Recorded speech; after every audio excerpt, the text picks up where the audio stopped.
আজ আমরা শিখব কি করে ফিউচার টেন্স ব্যবহার করে মানে ভবিষ্যৎকাল ব্যবহার করে দৈনন্দিন জীবনে ইংরেজিতে কথা বলতে হয়। আজকের আলোচনাটা কিন্তু আপনাদের জন্য খুবই কাজের হবে। চলুন তাহলে শুরু করা যাক।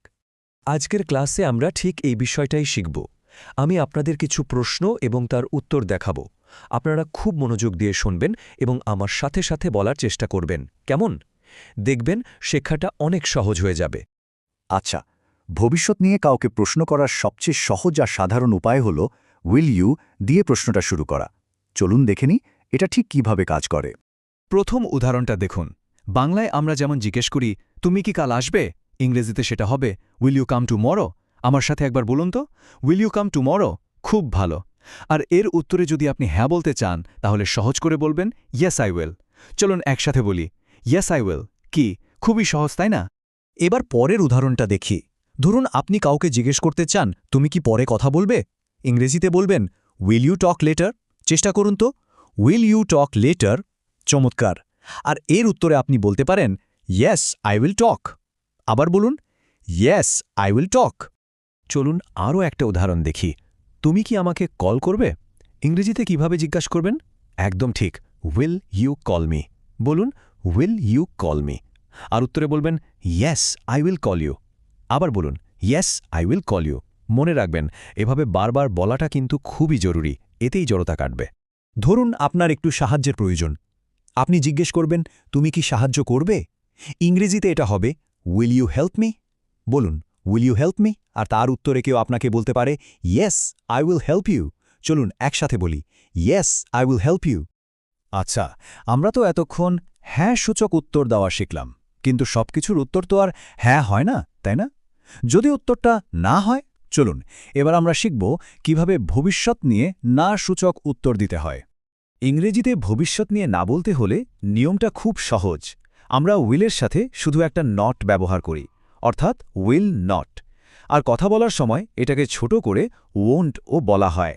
এর মানে হলো কোনো একটা কাজ ভবিষ্যতে তরা হবে না। এখানে দেখুন, প্রশ্নটা হলো তুমি কি আজ কাজ করবে, বা ইংরেজিতে উইল ইউ ওয়ার্ক টুডে। এর না সূচক উত্তর হবে না আমি কাজ করব না, যেটা ইংরেজিতে দাঁড়ায় no I will not work. আমার সাথে বলুন no I will not work. চলুন আরও একটা উদাহরণ দেখে নিই।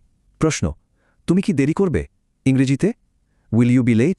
এর উত্তরে যদি আপনি বলতে চান যে দেরি করবেন না, তাহলে বলবেন না আমি দেরি করব না, বা ইংরেজিতে no I will not be late. বলুন তো no I will not be late. এবার আমরা একটা বিশেষ এবং খুব মজার জিনিস দেখব। অনেক সময় দেখবেন প্রশ্নটায় নাবোধক হতে পারে, যেমন উইল ইউ নট বা তুমি কি আসবে না। এই ধরনের প্রশ্নের উত্তর কিন্তু একটু অন্যরকম হতে পারে। চলুন দেখি ব্যাপারটা কি। দেখুন, বাংলায় প্রশ্নটা হলো তুমি কি আসবে না, ইংরেজিতে এই একই প্রশ্নটাই হলো উইল ইউ নট কাম।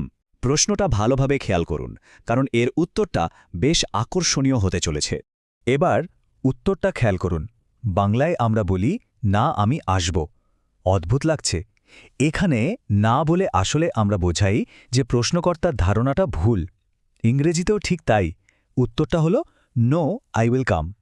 এখানে নো শব্দটি ব্যবহার করে বলা হচ্ছে যে তোমার ধারণা যে আমি আসব না সেটা ঠিক নয়, অর্থাৎ আমি আসব। এটা কিন্তু ইংরেজিতে কথা বলার সময় খুব কাজে লাগে। এতক্ষণ তো আমরা অন্যকে প্রশ্ন করছিলাম উইল ইউ বলে। এবার যদি নিজের ব্যাপারে প্রশ্ন করতে হয় তখন কি হবে? চলুন এবার আমরা শিখব কিভাবে উইল আই ব্যবহার করতে হয়। ধরুন আপনি নিজেকে বা অন্য কাউকে জিজ্ঞেস করতে চান আমি কি তোমাকে কল করব, ইংরেজিতে এটি হবে উইল আই কল ইউ। একবার চেষ্টা করুন তো, উইল আই কল ইউ। খুব ভালো। আর এর উত্তরে অন্যজন বলতে পারে হ্যাঁ তুমি কল করবে, অর্থাৎ ইয়েস ইউ উইল। বলুন ইয়েস ইউ উইল। এটা এমন একটা প্রশ্ন যা আমাদের সবার মনেই কখনো না কখনো আসে।